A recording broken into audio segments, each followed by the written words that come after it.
দর্শক শুভেচ্ছা নেবেন। সারা জীবন ডক্টর ইউনূসের পক্ষে বললাম, আজকে একটু তেড়া কথা বলি।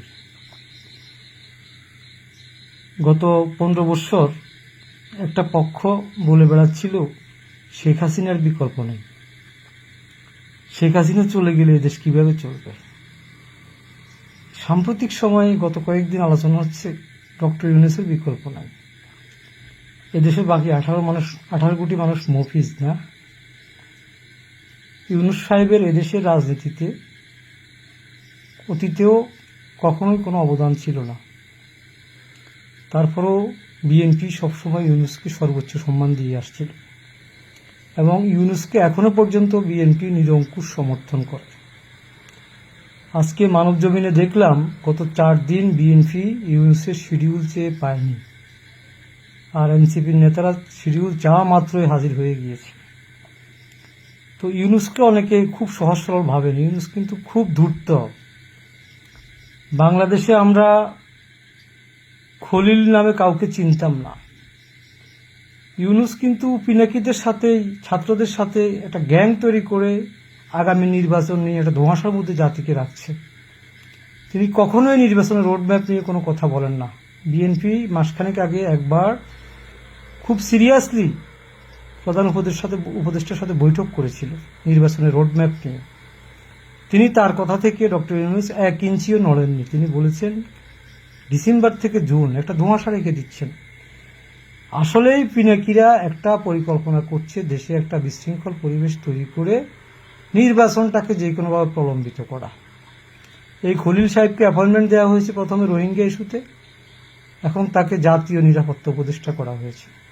আপনারা নিশ্চয় জানেন জাতীয় নিরাপত্তা উপদেষ্টার মূল কাজ হচ্ছে সামরিক ব্যবস্থা নিয়ন্ত্রণ করা, সেরকম সে সামরিক ব্যবস্থার পরিকল্পনা তৈরি করা, প্রণয়ন করা। কে ডক্টর খলিলুর রহমান? সে তো প্রবাসে থাকে, বাংলাদেশি নাগরিক। তাকে পিনাকি বাংলাদেশে পাঠিয়েছে। যেদিন খলিলকে নিয়োগ দেওয়া হয়েছে সেদিন আপনারা নিশ্চয়ই ভুলে যাননি, পিনাকি খলিল সম্পর্কে বিশাল একটা আর্টিকেল তার ফেসবুকে পোস্ট করেছে। মহামানব। তো এখন খলিল করিডোর দিয়ে দেওয়ার চিন্তা করছে, বন্দর বানা দেওয়ার চিন্তা করছে। এগুলি তো আপনাদের দায়িত্ব না, আপনাদের রুটিন দায়িত্ব। ডক্টর ইউনূসের প্রতি এখনও এদেশের মানুষের সমর্থন আছে, বিএনপিরও সমর্থন আছে। আমরা চাই আপনি অত্যন্ত সম্মানের সাথে রাজার বেশে একটা নির্বাচন দিয়ে সকল দলকে, ফ্যাসিস্ট দল ছাড়া সকল দলকে নিয়ে একটা সুন্দর নির্বাচন দিয়ে আপনি বিদায় নিবেন। বাংলাদেশের মানুষ মাহাথির মোহাম্মদকে যেরকম মালয়েশিয়া সম্মান করে, সাউথ আফ্রিকা যেরকম নেলসন ম্যান্ডেলাকে সম্মান করে, আপনি সেরকম একটা সম্মান পেতেন। আপনি কেন বিপথে হাঁটছেন?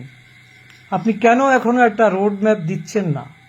আপনি রাজনৈতিক দলগুলোকে একসাথে বসিয়ে বলেন যে আমি অমুক সময় একটা নির্বাচন করতে চাই, ইলেকশন কমিশনকে বলেন তুমি একটা তারিখ, টেম্পোরারি তারিখ ঘোষণা করো, দেখবেন দেশে সব কিছু ঠিক হয়ে যাবে।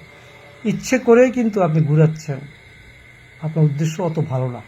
এদেশের মানুষ সরলভাবে আপনাকে বিশ্বাস করে, সেই বিশ্বাসে মর্যাদা রাখবেন, সম্মান নিয়ে যাবেন, সারা জীবন সম্মানের সহিত থাকবেন।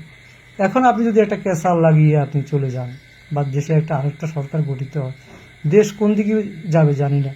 অনেকে আরেকটা গুরুত্বপূর্ণ কথা বলি, অনেকে জুজুর ভয় দেখায় বিএনপিকে। আবার শেখ হাসিনা আসি যদি বসে যায় টুক করে, বিএনপির কি হবে? আরে বিএনপি 16 বছর আওয়ামী লীগকে মাঠে খেলে এসেছে, বিএনপিকে এসব জুজুর ভয় দেখিয়ে লাভ নেই। আপনাদের কি হবে? আপনাদের চিলড্রেন পার্টির কি হবে? 7 বছর যে জামাত ইসলাম রাস্তায় বেরোইতে পারে না, তাদের কি হবে? আপনারা আপনাদের চিন্তা করুন। বিএনপি আওয়ামী লীগকে ফেস করতে অভ্যস্ত, এসব ভয় বিএনপিকে দেখিয়ে লাভ নেই। বরং আপনাদের এই সকল কূট রাজনীতিতে আপনারা শেষ হয়ে যাবেন। হ্যাঁ, একটা জিনিস হবে, সেটি হচ্ছে বিএনপি সাথে আওয়ামী লীগ ফিরে আসতে পারে। এটা বিএনপি যে মহাবার ক্ষতি হয়ে যাবে তা কিন্তু না। বিএনপি ক্ষতিগ্রস্ত হয়েছে, বিএনপি সেটি আইনগতভাবে রাষ্ট্র ক্ষমতা আসলে আইনগতভাবে বিচার করবে। প্রতিহিংসা রাজনীতি বেগম খালেদা জিয়াউর রহমান কখনোই করেননি, তারেক রহমানও করবেন না। তো ডক্টর ইউনূসের প্রতি পরামর্শ, জাতিকে ঐক্যবদ্ধ রাখার জন্য আপনি বৃহত্তম রাজনৈতিক দল বিএনপির নেতৃত্বে, জামাতের একটা আবেদন করেছে সর্বদলীয় সংলাপ সবাইকে ডেকে একটা নির্বাচনের রোডম্যাপ দিয়ে দেন। আপনি আরও কয়েক মাস ক্ষমতায় থাকেন, যতটুকু সম্ভব দেশকে সার্ভিস দেন, আমরা আপনাকে মাথায় তুলে রাখব। সবাইকে ধন্যবাদ।